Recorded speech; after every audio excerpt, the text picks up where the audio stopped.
Hey, hi, hello, welcome to Kate and Katura Gaming. Welcome if you are new. You can call me Kate, and today's video we are working on two parts of SUNLIT Plateau. We are working on the home for Simba and Nala, and we're also going to be working on the elephant graveyard for Scar. Now this build is going to be mostly trees and underbrush. Sometimes I'll throw in a little bit of furniture, but I wanted to keep this build as natural as possible. Go ahead and peep that waterfall in the back. That was a design inspiration from Billy. I saw this idea first over on Jersey Gaming. I will link that video down below. Billy's entire valley is beautiful, and I might have some nodes to their design throughout my SUNLIT Plateau. But let's go ahead and let's focus on Simba and Nala's house and Scar's house. Alright, so I just wanted to make sure that I had the front of Simba and Nala's house facing the right way. I think you can access their house from both areas, but I'm not entirely sure, so I'm going to make sure that I can access their house from both sides. So I try to stick with a lot of the same trees that you see over in Mirabel's Casita area, while also adding some of these dune trees and the dune palm trees from Eternity Isle. A lot of this build sticks with the muted greens, the yellows, and the browns and tans. I love that the way I did this, you can still access the mining nodes. You have the access to the mining nodes behind the waterfalls. You can still access the Vitalis mines, and most of the pathing is these rocks. I wanted to keep it as natural as possible, except when leading to the house, like where you're going to Casita, or later on when you start heading to Eric's house.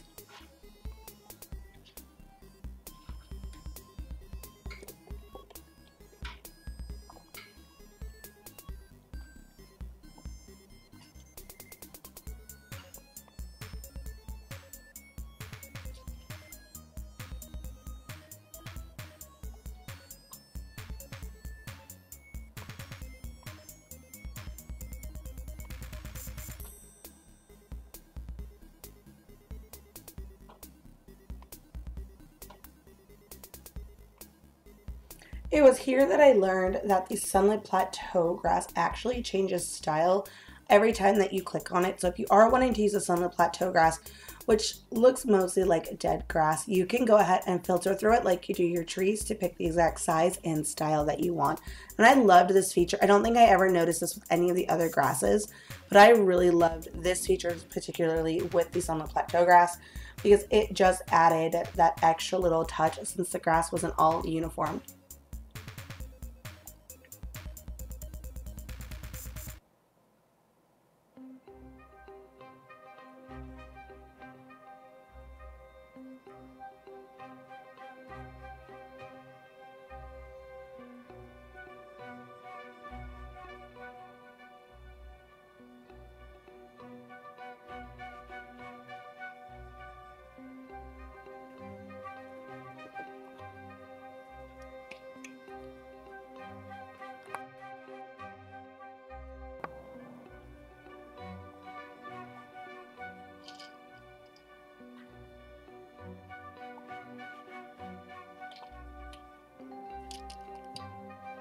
Now I did want to make sure that we had a pathway leading from the plaza up to that bridge that takes us to our SUNLIT Plateau market, which I did do a speed build on. It is linked down below and up in the cards.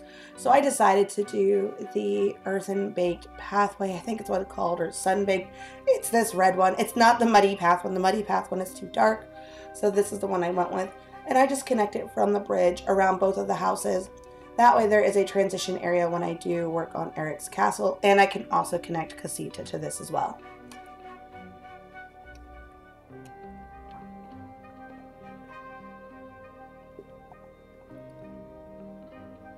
Of course, like with all of my builds, my pathway is a faux curve, so it's lots of sharp lines in a zigzag pattern, and then I hide these sharp juts with floral and rock elements.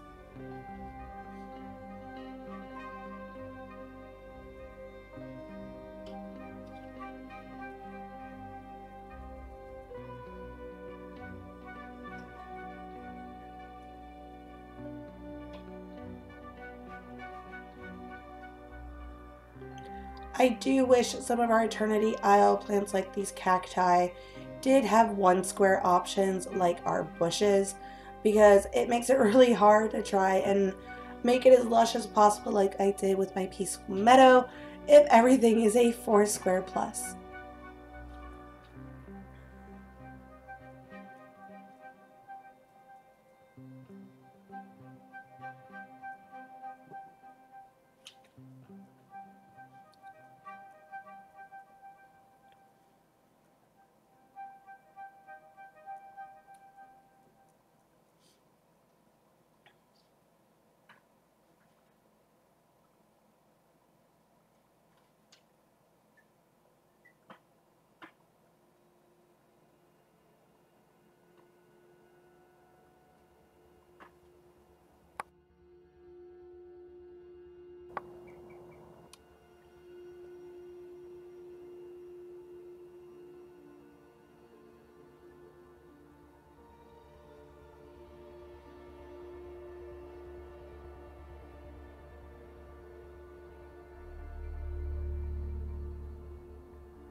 It does seem lately that a lot of my builds are mostly using floral elements, and I think it's mostly because I want new players to be able to try and recreate my designs as well, because there are some items that I've been playing for about 6-7 months that I have that newer players will not have, and I want to give them the opportunity to also be able to craft their valley as well. And honestly, I think I'm really just in my more natural era than I am in my building era.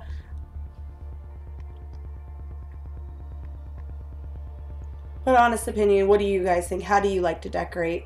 Do you like using mostly shop items that you get from Scrooge or the premium shop, or are you a more, let's use all the trees and underbrush and use that up in your item count? Let me know in the comments down below. And I do want to thank all of my new and returning subscribers for supporting me through this journey of Dreamlight Valley as I try to very slowly decorate every area. We are almost done. I still need to do Eric's house, do the Forgotten Lands, the Glade of Trust, and I just need to update the market here that I did in the back of the Sunlit Plateau to fit spring because it is still set in fall.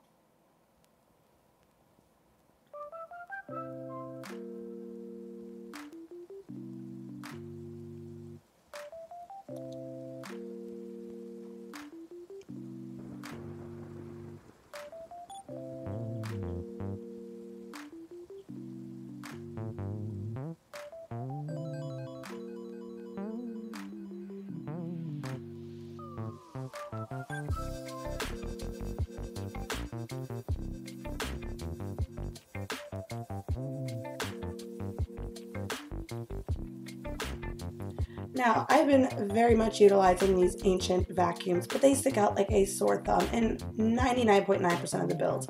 So I like to position them somewhere where I can still access them, but I can also hide them with either furniture items or flora. Honestly, I probably could have put this behind the waterfalls, but I was worried that I wouldn't be able to get around them.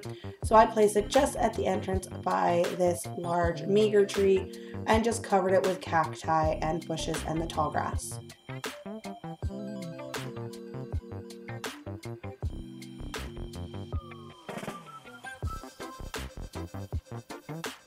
And now we're going to work on Scar's Elephant Graveyard. Scar, I kept a lot of rocks, mostly these dune trees and tons of cactus and dead bushes. I didn't want to create his as a lush overgrowth. I tried to keep it as close to the movie as possible, so I wanted it to remain dark and spooky.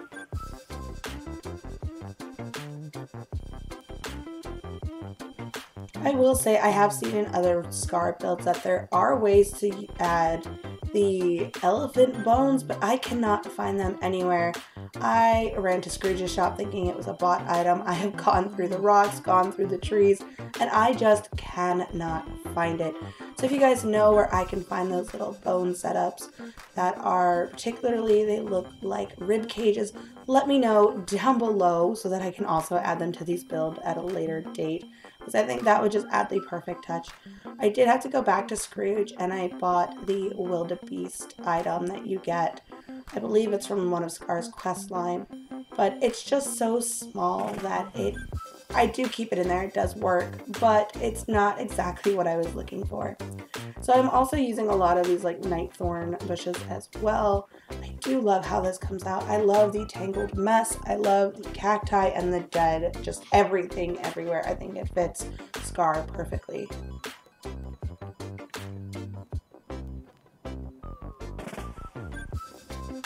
So this little green volcanic thing that I added over here by this rib cage is actually a cooking station.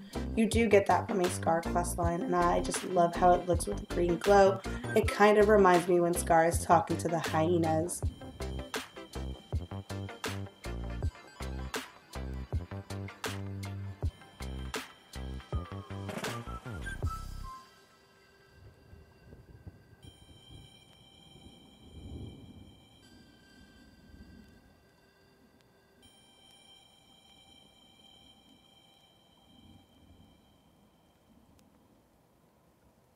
Now if you are wanting to use these thorn vines just like the other grass items, they do change designs, so go ahead and click on it every time to see which design you want.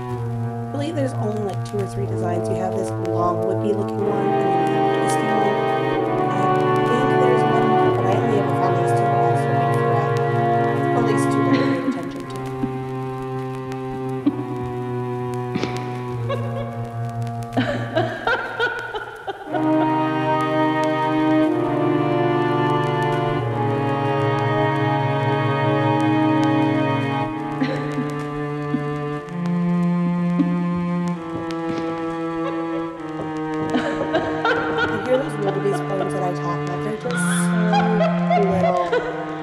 I wish they were bigger to look a little more realistic for this build, but you get what you get.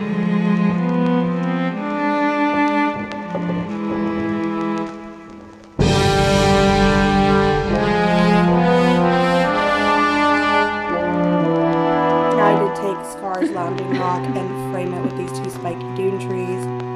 And now we're just kind of zhuzh up the area to the entrance of Forgotten Lands.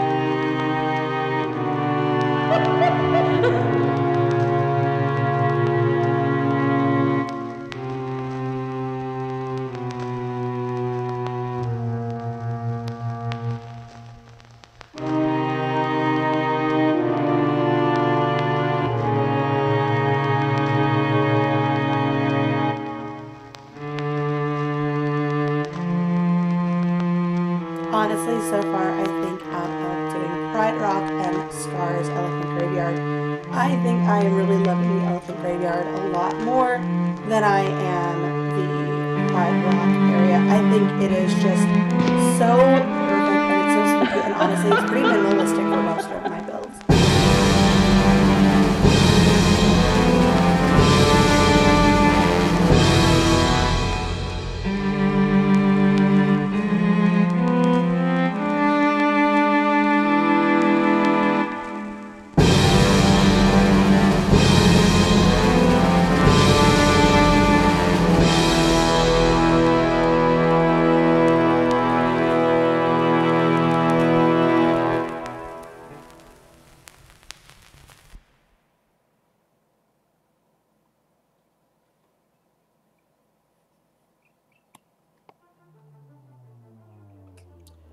And adding some things from Eternity Isle, I am dropping these bones that you can dig up, the little log things that you find using your hourglass, and then eventually I also end up dropping some of the protein that you get from Gaston's meat stall in Eternity Isle as well. These are the absolute perfect touches to this build, and if you do not have Eternity Isle, feel free to get creative. I'm sure there's other things that are located in the original Disney Dreamlight Valley game that can work for this as well. You could do random plates of food would be good in here. I know we don't use meat in the new valley, but I think it would work if you don't have the DLC. Alright guys, we're going to go ahead. We're going to get ready to tour both areas. And like I said, it is mostly trees in both areas. Scars are dead, while in the actual Sunlit Plateau area, they are lush and vibrant. So let's go ahead and let's do a quick walkthrough heading towards Pride Rock. So when you first come up to Sunlit Plateau, you will see Eric in the background, Casita over here on the left, and straight ahead you have Pride Rock. I absolutely love this view coming in. I think the waterfalls off in the distance is so beautiful, and they do offer a nice little ASMR noise when you're actually in game. So we have just a little seating area over here where Casita meets Pride Rock. And like I said, I tried to keep this as natural as possible, so you'll see clusters of trees and underbrush everywhere. Two other little seating areas. You have the bench and the perch log. We also have the watering hole, which I thought was a lot bigger before. I don't remember it being this little. But we also have access to the bridge that takes us over to the Sunlit Plateau Fall Market, as well as the Vitalis Mines over here is still accessible.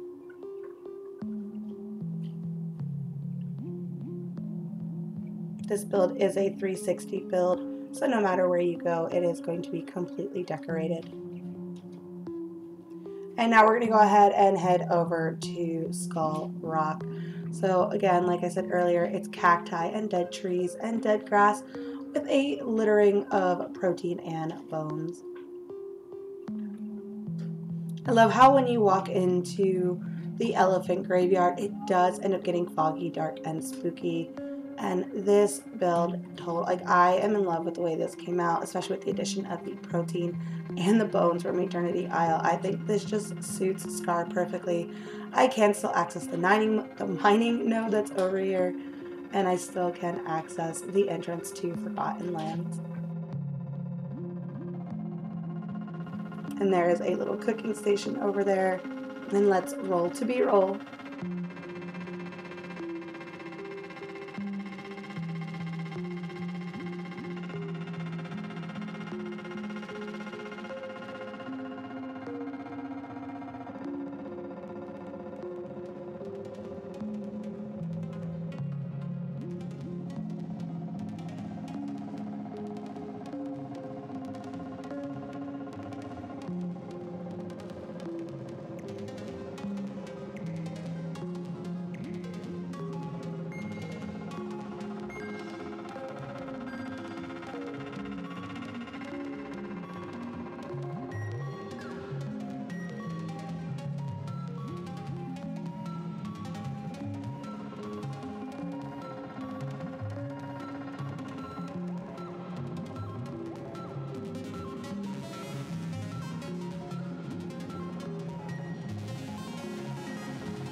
Alright guys, and that is going to do it for this double area speed build with Pride Rock and the Elephant Graveyard. Which one was your favorite? When you guys are building these two homes, do you try to keep it more natural and outdoorsy, or do you try to decorate it as if they were actual people instead of animated animals? Would love to know your comments and thoughts down below, and be sure to follow me on all social media sites like Twitch, Twitter, and Discord. And if you guys do enjoy cozy game content, be sure to like, thumbs up, and subscribe to the video. And be sure to turn on that notification bell for all future video posts. I am a small-time content creator looking to grow her channel in 2024, and I hope you'll join me for the journey. Thank you guys so much for hanging out with me, and I'll see y'all next time. Bye, guys.